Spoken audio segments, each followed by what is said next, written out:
So it's a task for which we need to be ever vigilant. And by the way, today I'm playing the part of both the Christian minister and the rabbi. And the imam is not feeling great, so he asked me if I'd do his part too today, but I'm not going to. Okay, all right. There's a limit, imam, to you guys laying on me the heavy duty.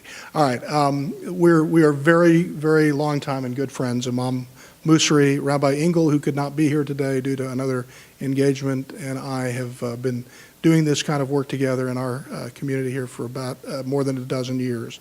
And so we spent a lot of time, visiting with groups about these kinds of topics of religion, faith, and who we are as community, trying to work toward better understanding and relationship with each other. So I know you have lots of questions for the imam as he presents, and I know that he has a great deal to share with you about understandings from the Islamic tradition, particularly. And I haven't done a very good job on the Jewish tradition stuff, so don't tell the rabbi that I was negligent in my work. But I hope you're feeling better, and share with us a little bit, if you would, Imam. Thank you, Brian. I have to apologize for my voice. If I start coughing, I have to take over. It is a deep and fascinating topic that is the discussion for hundreds of years, this relationship between government and religion and the role of the people in those decisions. History shows us that for the vast part of it religion played a significant part in being the government and running the show and telling people what to do, until people start getting sick of it and either leaving religion altogether or trying to balance religion and its role in society. And indeed, the American experience is exceptional, and it is something that we ought to make sure we preserve this experience, because especially in our diverse world today, who's to tell which religion gets the right to speak, which doesn't? And we see it, especially as a minority, that often religion is defined by the majority. What the majority sees as religion is acceptable, and all the other voices are not, because they don't really merge with the views of that mainstream. So there are many minorities that have different take on religion, that's often attacked by the religion of the majority. And for that part, always, as Muslims who represent less than 1%, we are attacked that our religion is not democratic, or it's not compatible with America, or the Quran is violent, and therefore you can't have anything from that book in your daily life. Those false accusations come from the lack of knowledge and information that people have about the faith and its history and its relationship to what we call democracy today.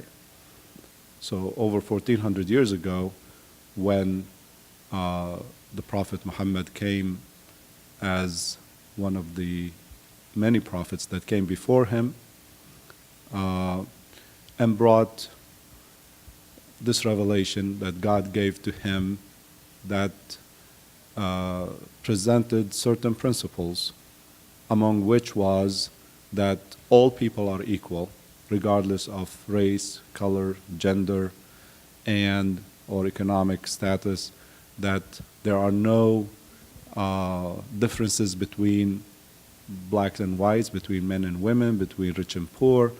Everybody has equal rights and everybody has responsibilities that fit their role in life.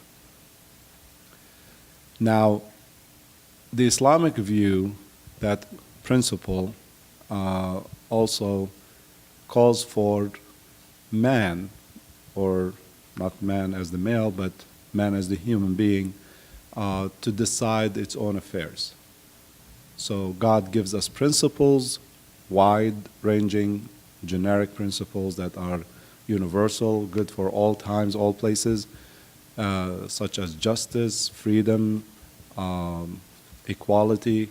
And it is up to us as human beings to translate that into the laws, the day-to-day laws that we govern ourselves with.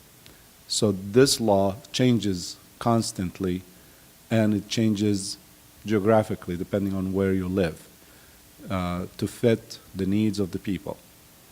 So there was an early argument in Islamic history around the time of the Prophet where people said, how could, someone's opinion be put ahead of, God's word? And the answer was, God gives you the principle, and then you have to use your head to decide how that is to be applied and to fulfill that principle.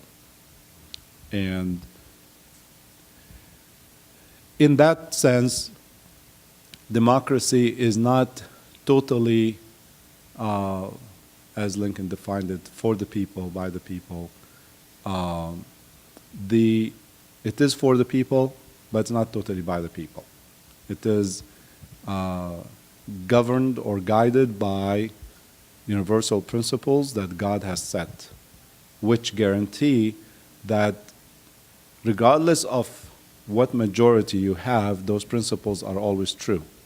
For example, in early democracy in America, the majority did not see African Americans as equals or women as equal. So the majority, in that sense, used democratic rules to come up with laws to take away basic human rights of large groups of people, okay? And because of that idea that it is whatever that majority come up with is the rule. So you can hypothetically think that, say, in the future, a majority of people living in America, citizens, can come up with a rule that says, let's kill each other, like the Hunger Games. Let's come up with this rule that says we're going to go and create this kind of cruelty in society, and it's okay, because the majority has agreed to do it, okay? That's where we need a higher principle or higher power, okay? Here we have the Constitution and the Supreme Court, and it needs to be guided, because even the Supreme Court has to stick to those principles, and not because certain elected justices feel a certain way, then the whole country is going to move in that direction, which what people on the right feels with Roe versus Wade, that this is, a big mistake from the Supreme Court. Now, we believe that those principles have to be always in place. They are the same principles in Christianity and Judaism. They are part of the commandments. And the objective of this is to guide us as human beings when we are making laws, not to take each other's rights and not to transgress our limits. But other than that, it is really up to us to do it, to go into detail on how to regulate our traffic or our, living styles and make it comfortable and happy.